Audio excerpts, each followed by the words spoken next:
தேவா, இன்னைக்கு எப்படியாவது உண்மையான சின்ன மருமகளை என் பாட்டிக்கு காமிச்சே ஆகணும்.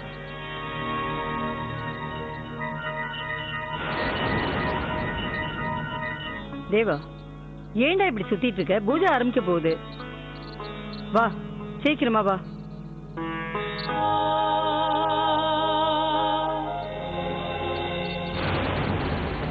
நீ எதுக்காகடி அந்த இடத்துக்கு போன? தேவாவை பார்த்து உண்மை என்னன்னு சொல்லவா? இல்ல பாட்டிமா, நான் அப்பா சொன்னதுனால தான் பூ கொடுக்க போனேன். விஷாக்காவோட வாழ்க்கை அப்படியே மொத்தமா நாசமாக்கலன்னு பாக்குறியா? ஏன் இப்படி எல்லாம் பேசுறீங்க பாட்டிமா? விஷாக்கா என்னோட தங்க. வாயம் மூட, அசுத்தம் முடிச்ச வாயால விஷாக்காங்கிற பேரை சொல்ல. நீ இப்படியே விட்டா சரியா வரமாட்ட. வாடி வாடி கூட போய் கடை அந்த வீட்டுக்குள்ள. என்ன திரும்ப திரும்ப சொல்றேங்கிற வாசு? ஆமா, நான் அந்த பொண்ணை பார்த்தேன்னு என்கிட்ட சொல்றேன். ஆனா அங்க போய் பார்த்த பிறகு அந்த பொண்ணு அது இல்லைன்னு சொல்றேன். ஏற்கனவே ஒரு தடவை அவளை கேமராவில எடுத்திருக்குன்னு என்கிட்ட அதை காட்டினேன். அப்புறம் அதுல இல்லைன்னு சொல்லிட்டேன். ஆரம்பத்துல இருந்து இதைத்தான் சொல்லிக்கிட்டு இருக்கேன். உண்மையில அப்படி ஒரு பொண்ணே இல்ல. அது உன்னோட பிரம்ம. அவ இருக்கா, நிச்சயமா நான் நினைக்கிற மாதிரி இங்க எங்கேயோ தான் அவ இருக்கா. இத புடிங்க மேடம். இந்த முழு பிரசாதத்தையும் நீ மட்டும்தான் சாப்பிடணும். குலதெய்வ பிரசாதத்தை மருமக மட்டும்தான் சாப்பிடணும்.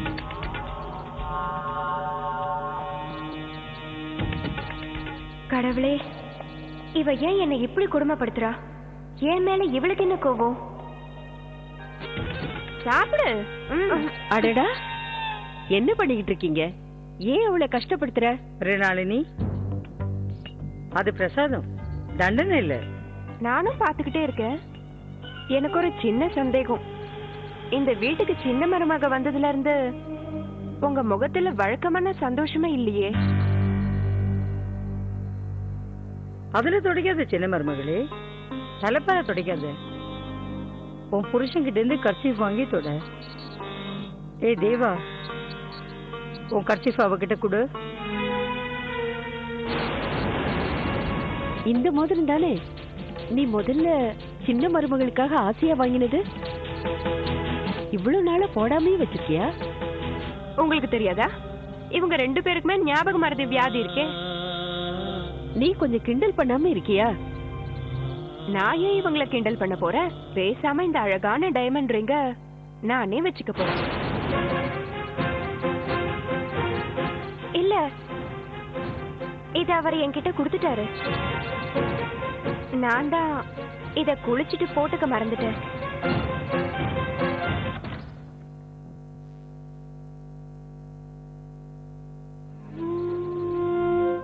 அப்பா சொன்னா கூட நீ போயிருக்க கூடாது ராதிகா. உண்மையிலேயே நீ உன் சகோதரி மேல பாசம் வச்சிருந்தனா அவ புகுந்த வீட்டுக்காரங்க கண்ணுல நீ படக்கூடாது. நீ சாப்பிடுமா.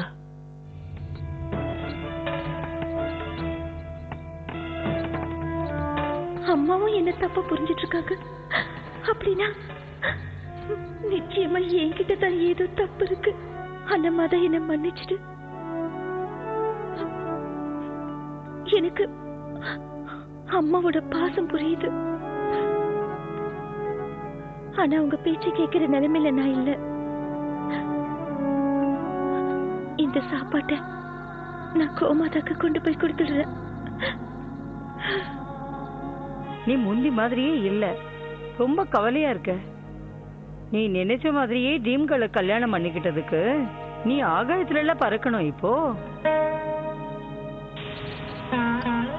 தேவா, இந்த சின்ன மருமகளை கல்யாணம் பண்ணிக்கிட்டதுல சந்தோஷமா இல்லையா? ஏண்டா எப்ப பார்த்தாலும் உன் முகத்தை இப்படி சோகமாவே வச்சிட்டு இருக்க? எதா இருந்தாலும் சொல்லு. அது அந்த விஷாக்கா. விஷாக்கா, என்னாச்சு அவளுக்கு? இல்ல பாட்டிமா,